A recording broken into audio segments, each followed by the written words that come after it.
Alright, what's going on, casters, and welcome to February, first of all, the month of Valentine's Day. Get your loved ones, play some Elestrals together, you know. So that's why I'm kind of playing this mat for this week, or this month probably. I'll probably use it for the rest of this month for any other videos as well. It's kind of just a lovey-dovey mat that sort of represents me and Lady Caster. We love this show that this mat is based on and the art is from. We love this show so much, and we kind of, you know, love the little hearts here and everything. So just a lovey-dovey mat for this video. But with that being said, this video is going to be a new deck profile. I say new in the sense that you'll see a lot of similar cards, but the deck is built in a way that is not the same as the previous build that you may have seen on the channel. That deck being Froot, a Froot build. Lady Caster recently voiced her opinions as far as playing Froot. She wanted to stray away as best as she can, or as best as, you know, we could kind of come up with. She wanted to stray away from Earth Beatdown as a sort of support line for Froot. She wanted to play more of a mainstream Froot deck. So I've done my best to try to make it more of a mainstream Froot deck rather than throw in a bunch of Earth Beatdown stuff just to say, you know, just to save face. But with that being said, let's go ahead and jump into this, and I'll kind of explain myself as we go. First up, we're going to have the 3 Latagon. The 3 Latagon here, he is your boss Elestral, and he is absolutely awesome. Definitely Lady Caster's favorite card. So with that being said, he is a 7/8 2-drop.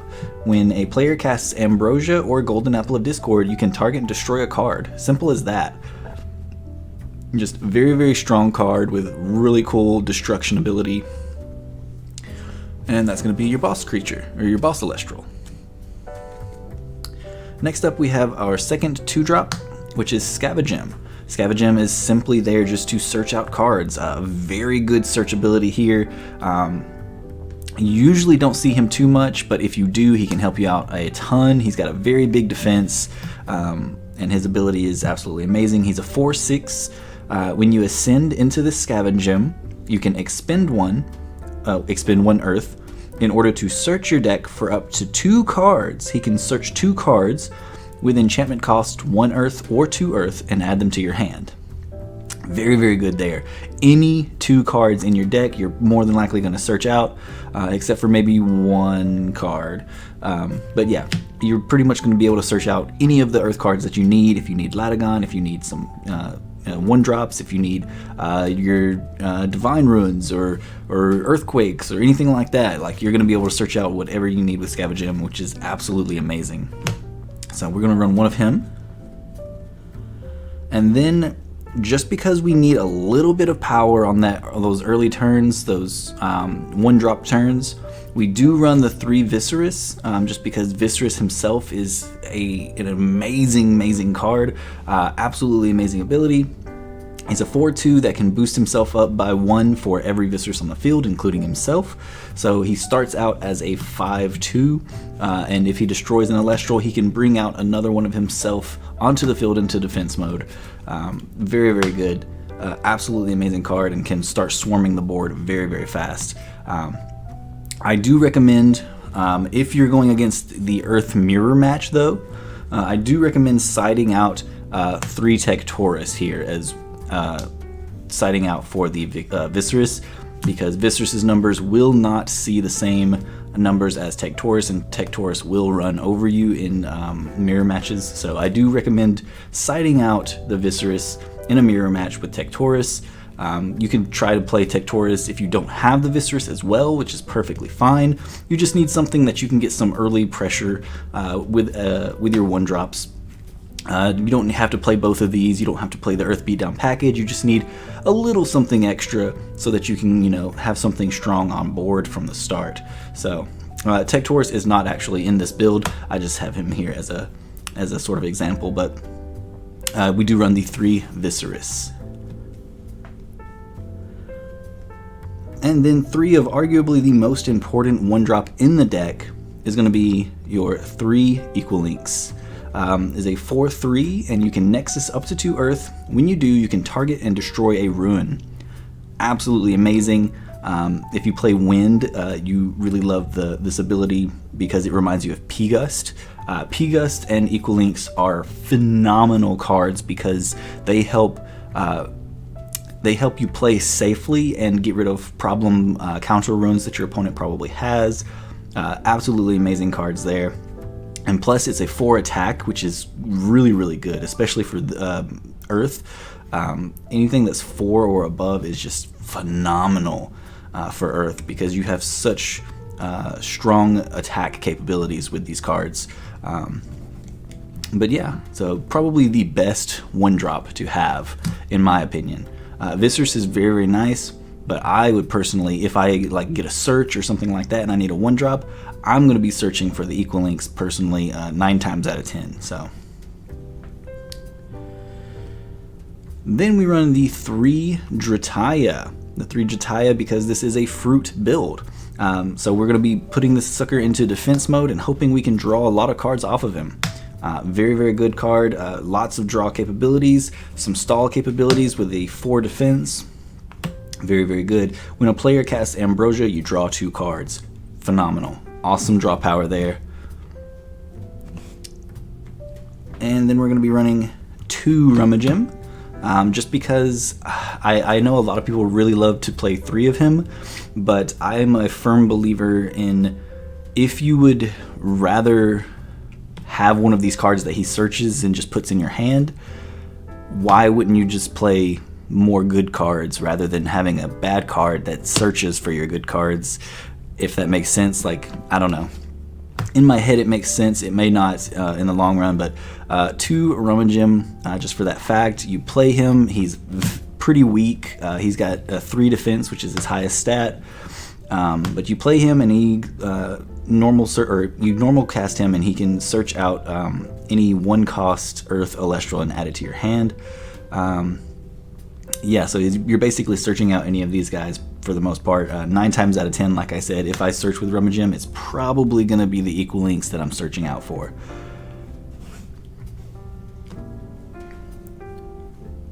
And then to round it off, we do play the 2 Pandison.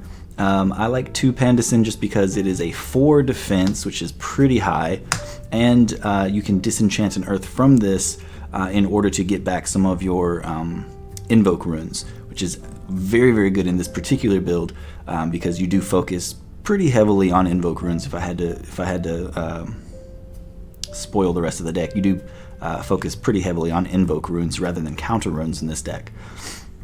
But very good because this is also a Nexus build, so we can Nexus onto Pandison and then get his effect without having to just, play him and get rid of him because of his disenchant to get the invokes back. But that's the Elestral lineup. Nothing too crazy here. I definitely recommend focusing more on the Equal Links and trying to get your Latagon out. Other than that, there's nothing too crazy here. You're just kind of searching and biding time to where you can get to Latagon with these cards. But yeah. Alright, moving on to the runes. We are going to be running 1 Rise from the Ashes. Rise from the Ashes is a very expensive card, but if your opponent does out your Latagon and it goes to the Underworld, then you can just simply bring back your Latagon and start putting on the pressure all over again. You can, of course, play this as well if you need something like your Viserys or your Equal Links, something like that. If you just really, really need it that bad that you would spend 3 for it, you can go ahead and do that. Very good card. I do want to stress how risky it is being a 3 cost, and then you're also paying the cost to enchant whatever you're bringing back. So if you're bringing back Latagon, you're paying 5 in total. So very, very risky play there, but can be very, very beneficial as well. So that's why we do run the 1 of that. And then this is a Froot build, so we of course are playing the 3 Ambrosia to recur life and get our effects off of drawing cards and destroying cards. And then we're playing 2 Golden Apple of Discord, just because Golden Apple of Discord isn't that huge of a card. We have to get rid of cards in our hand as well. We do rip a card from their hand, we get the mill, and if we have Latagon on the field when we have this in our hand, then it's really good. But if we don't have Latagon, it's kind of just a meh effect. So that's why we only run 2 of it, because I would prefer to see it only when we have Latagon. If we don't have Latagon, then this is kind of just a dead card in our hand, and so I don't really like seeing 3 of it. So that's why that ratio is that.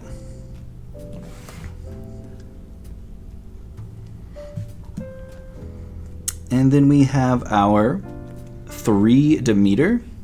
Demeter is going to be a humongous Nexus bank for us. It's going to be letting us get our Equalinks pop-offs. It's going to be letting us get some of those numbers with our Foloi Forest. It's going to be allowing us to do a lot of really cool things, and it's going to also be, of course, boosting up our Elestrals by 3 if we do disenchant from it. Very, very good card. I love to see these cards. We do play the 2 Foloi Forest just because if we do run into the mirror match, then it's not really that big of a deal that we have the numbers from Foloi Forest. This is more or less just a Nexus bank that we can use instead of our Demeter. So we could just play this, use the Equalinks effect with it, something like that, and it doesn't matter too much. But we do also run the Scythe of Demeter as well. We do run 1 Scythe of Demeter just because I like this simply because something like an Equalinks, boom, you now have a 6/6 1-drop. And it's also Nexus fodder. It could be Nexus, a Nexus bank. If you have something like your Drataya, then you now have a 4/7. So very, very good there. It's just a very fast and effective way to boost your stats. And also, if you are lucky enough to also have a Demeter on field when playing this, you can more than likely go ahead and start getting a lot of your spirits back with it as well. So very, very good there. There's a lot of pluses that this can have, but I don't want to see too many of these clog up our hands when we could play or have our other cards as well. So we do run the 1. If we see it, then it's cool. If we don't, then it's not that big of a deal. It's just kind of like a really decent support card when we have better support cards here. So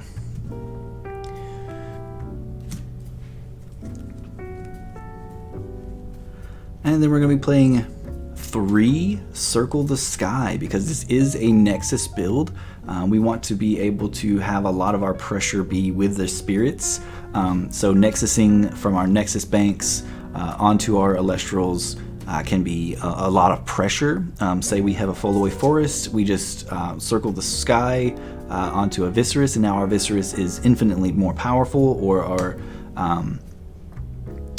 Pandison has disenchanting capabilities without, destroying himself as well. Lots of pluses to having this as our draw power for the deck. Yeah, that's about it. Circle the Sky. If you're playing a Nexus build, you probably want at least a couple of these in your deck. I personally think that 3 is a really good number. It helps out a lot for many different reasons, as you'll be able to play, test, and find that out for yourself as well. But then moving on, we do run 3 Earthquake as well. Earthquake is one of the, if not the best, just straight up destruction cards in the game. Earthquake can be ran in many decks, and probably will be ran in many decks to come. So 3 Earthquake in an Earth build, kind of a no-brainer there. Target destroy a card, or an Elestral, I'm sorry. Very simple there. But then we do run some counter runes as well. We do run the 3 Tsunami just to kind of bide our time while we're setting up our cards. Turning off our opponent's battle phase is always really nice. And then for the similar purpose, we do run 2 Shield of Achilles just because we're out of room, or else we'd probably run 3. But I don't really see myself cutting any of these cards to add 1 more shield. This is, like I said, these are just kind of to bide time when these are setting up your plays. So yeah, that's going to be the main deck. All right, and so our spirit deck is very, very simple. We do play the 3 Tsunami and some, of course, spirits of any color cards. So we play the 3 Leviathan, just so that if we do see the 3 Tsunami, that's cool. If we don't, we can always use these for one of our spirit of any color cards.